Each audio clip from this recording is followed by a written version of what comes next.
नमस्कार, मैं हूं दीपाली राणा। आप देख रहे हैं कमोडिटी कॉल और बात करें कमोडिटी मार्केट के प्राइस एक्शन के साथ ही आपके सामने स्ट्रैटेजीज भी लेकर आएंगे, लेकिन कुछ स्पेसिफिक खबरों की तरफ भी रुख करेंगे। दरअसल केंद्र सरकार ने हल्दी के किसानों को जो वायदा किया था उसको पूरा कर दिया है। सरकार ने नेशनल टर्मरिक बोर्ड का गठन कर दिया है। क्या इससे फायदे होंगे, बताने के लिए हमारे साथ मौजूद हैं प्रति एंटरप्राइजेस के ओनर शुभम जवाहर और साथ ही कुंवर ग्रुप के डायरेक्टर रवि द्विवेदी भी हमारे साथ बने हुए हैं। आप दोनों का ही स्वागत है। पहले टर्मरिक की खबर से शुरुआत कर लेते हैं और समझते हैं कि इसके मायने क्या हैं, क्या फायदा होता हुआ दिखाई देगा किसानों को। तो finally Shubham, good afternoon. National turmeric board का गठन हुआ है, काफी समय से एंटिसिपेट किया जा रहा था इस मूव का। सबसे पहले तो आपके इनिशियल कमेंट, कैसे देखते हैं इस डेवलपमेंट को?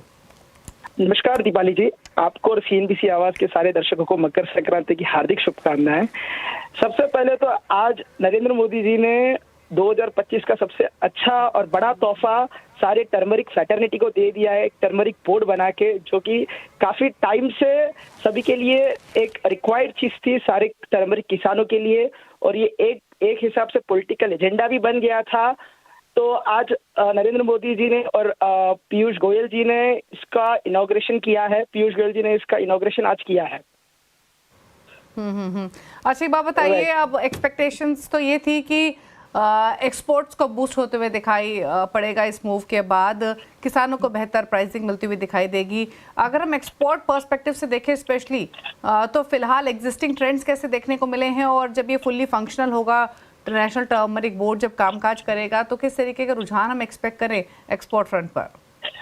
जी भी जैसे देख लीजिए, अगर कोई भी स्पेसिफिक कमोडिटी का बोर्ड बनता है तो वो एक ऑर्गेनाइज्ड वे में काफी अच्छी तरह उस कमोडिटी को लेके चलता है। हमने ये चीज टोबैको में भी देखी है। जब टोबैको बोर्ड का गठन हुआ था उसके बाद टोबैको इंडस्ट्री बहुत आगे गई है, तो एक स्ट्रक्चर वे में आगे गई है ये चीजें। टर्मरिक एज इन अगर आप देखो, पोस्ट कोविड टर्मरिक की जो यूसेज है वगैरह इंटरनेशनली काफी बढ़ गई है। इसको हर कंट्री में इसका यूज किया जा रहा है, हर घर में इसका यूज किया जा रहा है। और टर्मरिक बोर्ड आने से अभी इसमें सबसे बेटर, जो सबसे बेनिफिट आएगा वो यहाँ के किसानों का रहेगा, इंडिया के किसानों का।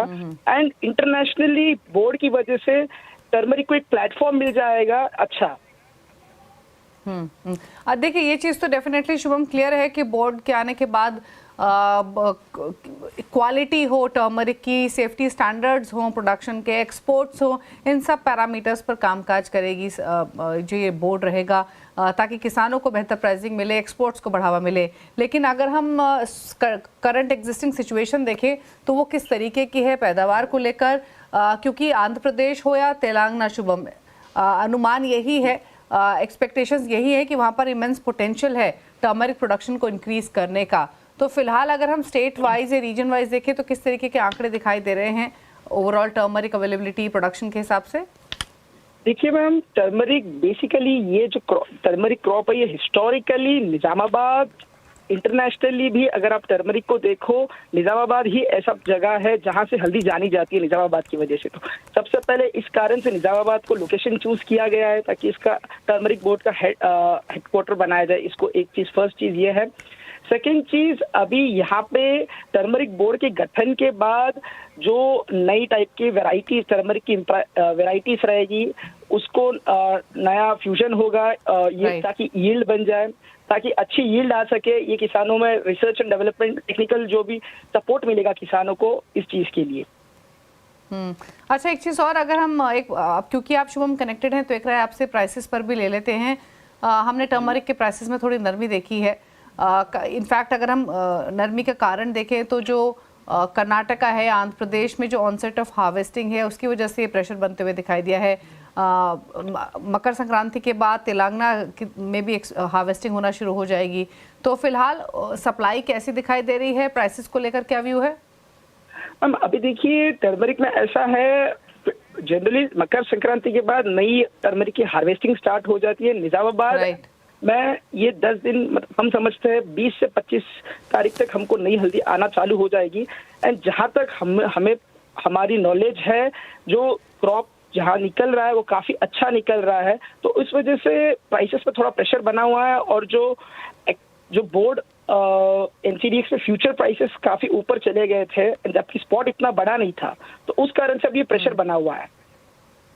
ओके, चलिए, शुक्रिया आपका शुभम, बातचीत करने के लिए इस खबर पर और साथ ही साथ प्राइसेस पर भी अपना आउटलुक देने के लिए। रवि द्वारा भी हमारे साथ बने हुए कोर्जी ग्रुप के डायरेक्टर। Ravi, good afternoon. बताइए आपकी राय क्या है टर्मरिक पर? नेशनल टर्मरिक बोर्ड का गठन डेफिनेटली एक वेलकम मूव है। कैसे देखते हैं आप इस डेवलपमेंट को, और प्लस प्राइसेस पर आपकी राय क्या है? जब से गोल्डन स्पाइस करके ये मिशन था, इन पर्टिकुलर गवर्नमेंट का एम है कि जो इंडिया का 67% मार्केट शेयर है अक्रॉस द वर्ल्ड एक्सपोर्ट में, तो वो ये इंटेक रहे और बढ़ाया जाए।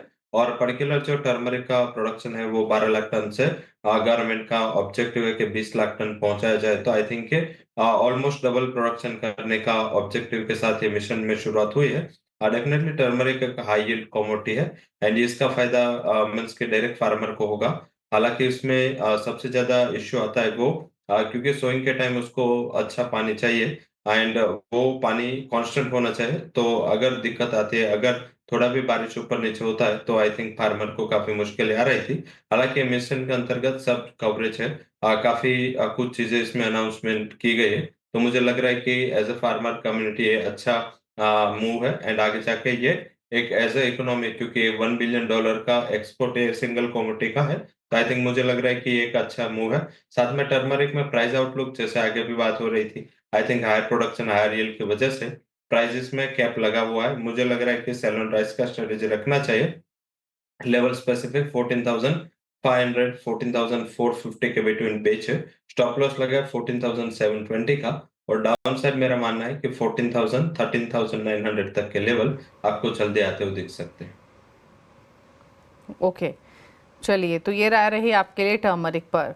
रुकने इसी के साथ एक ब्रेक के लिए लौटेंगे तो रवि की स्ट्रैटेजीज तो लेंगे ही, साथ ही क्विक क्वेरीज को भी करेंगे शामिल। आप देखते रहिए कमोडिटी कॉल। आप देख रहे हैं कमोडिटी कॉल। रवि दुरा हमारे साथ बने हुए कोर्जी ग्रुप से। पहले लेते हैं उनके ट्रेड्स और उसके बाद क्वेरीज को करेंगे शामिल। Ravi, good afternoon. बताइए पहले तो आपके कुछ ट्रेड्स जो आपने रिकमेंड करेंगे, जो आपने आइडेंटिफाई किए हैं। लगातार एल्यूमिनियम में अच्छा एक आउट परफॉर्मेंस देखा गया है एंड काफी हमने उसको 238 से रिकमेंड भी किया है। आज 246 247 के लेवल के करीब पहुंच चुका है। मेरे हिसाब से यहाँ पे एक बाइंग का रिकमेंडेशन रहेगा, और लगातार एलएमई में जो इन्वेंट्री का ड्रॉडाउन है वो प्राइसेस को सपोर्ट कर रहा है, डिस्पाइट की मेटल को लेके थोड़ी अनसर्टनिटीज है। तो आई थिंक मुझे लग रहा है कि यहाँ पे बाय का फोकस रखे, 246.50 पे बाय करे। स्टॉप लॉस 245 का लगा और अपर साइड 250 तक के लेवल की उम्मीद एल्यूमिनियम से करनी चाहिए।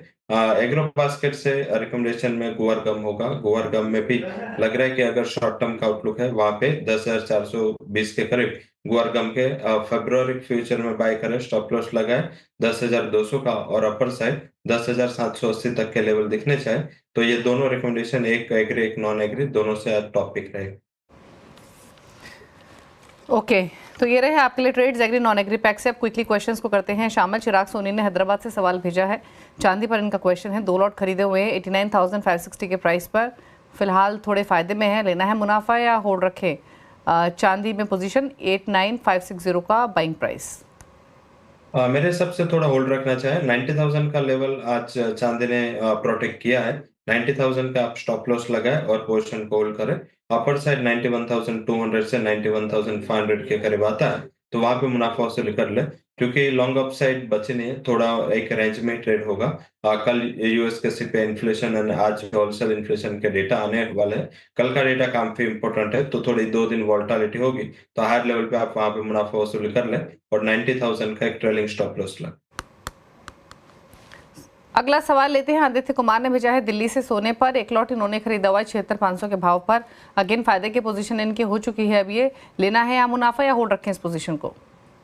78,500 के करीब मुनाफा वसूली कर लेनी चाहिए। बेसिक रीजन ये है क्योंकि लगातार ये कमोडिटी में मंस के हायर लेवल पर रेजिस्टेंस फेस हो रहा है। डॉलर इंडेक्स जिस हिसाब से स्ट्रांग हो रहा है, ट्रेजरी बढ़ रहा है, शायद लग रहा है कि हायर लेवल पे थोड़ा प्राइसेस को कैप करेंगे, तो मेरे हिसाब से वहां पे मुनाफा वसूली कर लेंगे। अगला सवाल है ध्रुव सिंह का बेंगलुरु से। जिंक पर इनकी क्वेरी है। इन्होंने 2 लॉट 265 के भाव पे खरीदे हुए हैं, जानना चाहते हैं क्या करें इस पोजीशन में। तो क्या सजेशन रहेगा? 265 की बाइंग, 2 लॉट जिंक। एक लॉट करंट रेट पे प्रॉफिट बुक कर लें, क्योंकि काफी अच्छे रेट 274 275 के करीब चल रहा है। एक लॉट में पोजीशन बुक कर ले, एक लॉट 272 के स्टॉप लॉस के साथ होल्ड करें, और अपर साइड 277 278 का काफी बड़ा कैप है, तो मेरे हिसाब से वहां पे एक बार मुनाफा वसूली कर लेनी है। और अगर आपको जिस पोजीशन में प्रॉफिट कर रहे हो वो प्रॉफिट से आप एल्यूमिनियम बाय कर ले मेरे हिसाब से। एक लॉट जिंक, एक लॉट एल्यूमिनियम, ऐसे थोड़ा डाइवर्सिफाइड भी होगा। और मेरे हिसाब से एल्यूमिनियम कंपैरेटिव जिंक वो यहाँ पे स्ट्रॉन्ग पोजीशन पे, तो एक लॉट पे जो प्रॉफिट बुक कर रहे हो उससे आप एल्यूमिनियम बाय कर सकते हैं। एक लॉट बेचना है, एक लॉट रखना है, जो लॉट बेचे उसकी जगह आप एल्यूमिनियम ऐड कर लें। बात करते हैं कुछ और क्वेरीज की, और ध्रुव के बाद विवान राणा ने सवाल भेजा है हरियाणा से। कॉपर पर इनका सवाल है, ये 2 लॉट खरीदना चाहते हैं कॉपर के, कैसा रहेगी एंट्री? इन्हीं लेवल्स पे ले या भाव नीचे मिल सकता है, क्या सजेशन? थोड़ा नीचे भाव आने की वहां पे एडवाइस रहेगी। वहां पे अगर 222 टू 822 824 के करीब आता है तो ही बाय करना है, क्योंकि नीचे 807 से लगातार एक साइड के डायरेक्शन में मूव इतने आ चुके हैं, और जो डॉलर इंडेक्स स्ट्रॉन्ग हो रहा है इसका एक प्रभाव यहाँ पे भी है। एंड इतना मीन्स के वहां पे एक बैलेंस ट्रेड है, इतना ज्यादा एलएमई में पे मीन्स के ड्रो डाउन नहीं है। साथ में चाइना को लेके जो कंसर्न है वो इंटेक्ट है। आज एंड कल 2 दिन चाइना के फाइनेंशियल मार्केट अच्छे चले, तो इसके फॉलोअप में कॉपर में ऑलरेडी ये मूव आ चुके हैं, तो 820 टू 824 आए तो वहां पे आप 817 के स्टॉप लॉस के साथ एंट्री ले। ऑल ओवर अगर शॉर्ट टर्म का नजरिया है 842 के प्राइस वहां पे आपको देखने को मिल सकते हैं। ओके, सूरज का सवाल है अहमदाबाद से, और इनका सवाल है क्रूड पर। इन्होंने 2 लॉट खरीदे हुए हैं क्रूड के 5980 पर। ये 59800 नहीं है, बल्कि सिर्फ 5980 है, यानी 5980 की बाइंग है। जानना चाहते हैं क्या करें इस पोजीशन में। फिलहाल तो काफ़ी फायदे में है, कच्चा तेल इंटरनेशनल मार्केट्स में भी 81 पर आ चुका है, इनके भाव से काफ़ी ऊपर। क्या सलाह रहेगी रवि? मुनाफा वसूली कर लेनी चाहिए। 17 को ऑप्शन की एक्सपायरी है, मुझे लग रहा है कि उसके पहले वहां पे थोड़ा बहुत मुनाफा वसूली कर ले, क्योंकि ये प्राइसेस काफी अच्छे लेवल पे आ चुके हैं। और इंटरनेशनली अभी डिमांड को लेकर थोड़ी वोलेटिलिटी है, और जैसे भी नेक्स्ट वीक यूएस में प्रेसिडेंट चेंज हो गए उसकी पॉलिसीज आएगी। और अभी तक लगातार कमेंट्स में हायर क्रूड प्रोडक्शन यूएस का रहेगा ऐसा मीन्स के हम डिराइव कर रहे हैं, तो हायर लेवल पे मुझे लग रहा है कि अच्छे मुनाफा भी मिल रहा है, करीबन 1000 पॉइंट का मुनाफा मिल रहा है। तो मेरे हिसाब से यहाँ पे एक बार प्रॉफिट बुक करना चाहिए।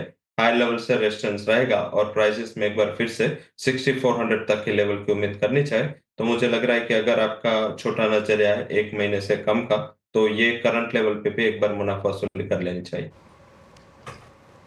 मोहनदास का सवाल है पुणे से, जीरे पर 2 लॉट इन्होंने लिए हुए हैं 22,900 के भाव पर, रखें या निकलें?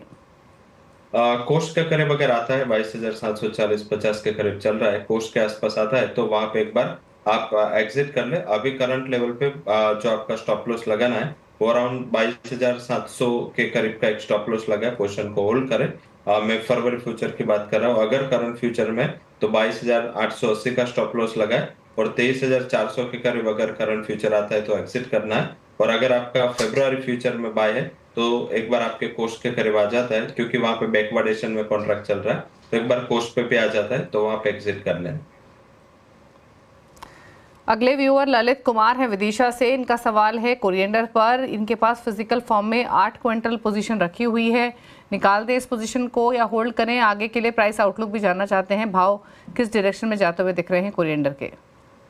डायरेक्शन अपवर्ड ही है, मेरे हिसाब से काफी अच्छे रन अप आ चुका है। अभी थोड़ा कंसोलिडेशन प्राइसेस ने दिखा है, ऑल ओवर प्राइस में अपटिक ही रहेगी, कोई ज्यादा वरी नहीं है। हालांकि जो नेक्स्ट कॉन्ट्रैक्ट है उसमें करीबन वहां पे 1000 पॉइंट का एक प्रीमियम चल रहा है करंट कॉन्ट्रैक्ट से, तो थोड़ा वहां पे रोल ओवर के लिए वेट करें। अगर आपका करंट बाइंग पोजीशन है उसमें एक बार आप वहां पे मुनाफा वसूली कर लेना, और जो नेक्स्ट कॉन्ट्रैक्ट में जब आप रोल ओवर करोगे तो वहां पे आपको रोल ओवर 8000 के करीब करना है, मीन्स के जब भी 8000 आए फिर से बाय करना है। और अगर आप अप्रैल फ्यूचर की बात करें तो एक बार 9000 तक के लेवल की उम्मीद करनी चाहिए। मीन्स करंट लेवल से 8 से 9% की और गुंजाइश है कि प्राइसेस में अपसाइड जर्नी आपको देखने को मिले। ओके, चलिए, तो ये रही आपके लिए स्ट्रैटेजीज आपकी तमाम पोजीशंस पर, होल्डिंग्स पर। शो को समेटने का वक्त आया। थैंक यू रवि शो में आने के लिए और सभी क्वेरीज को आंसर करने के लिए। इसी के साथ एक ब्रेक उस पर आवाज समाचार। नमस्कार।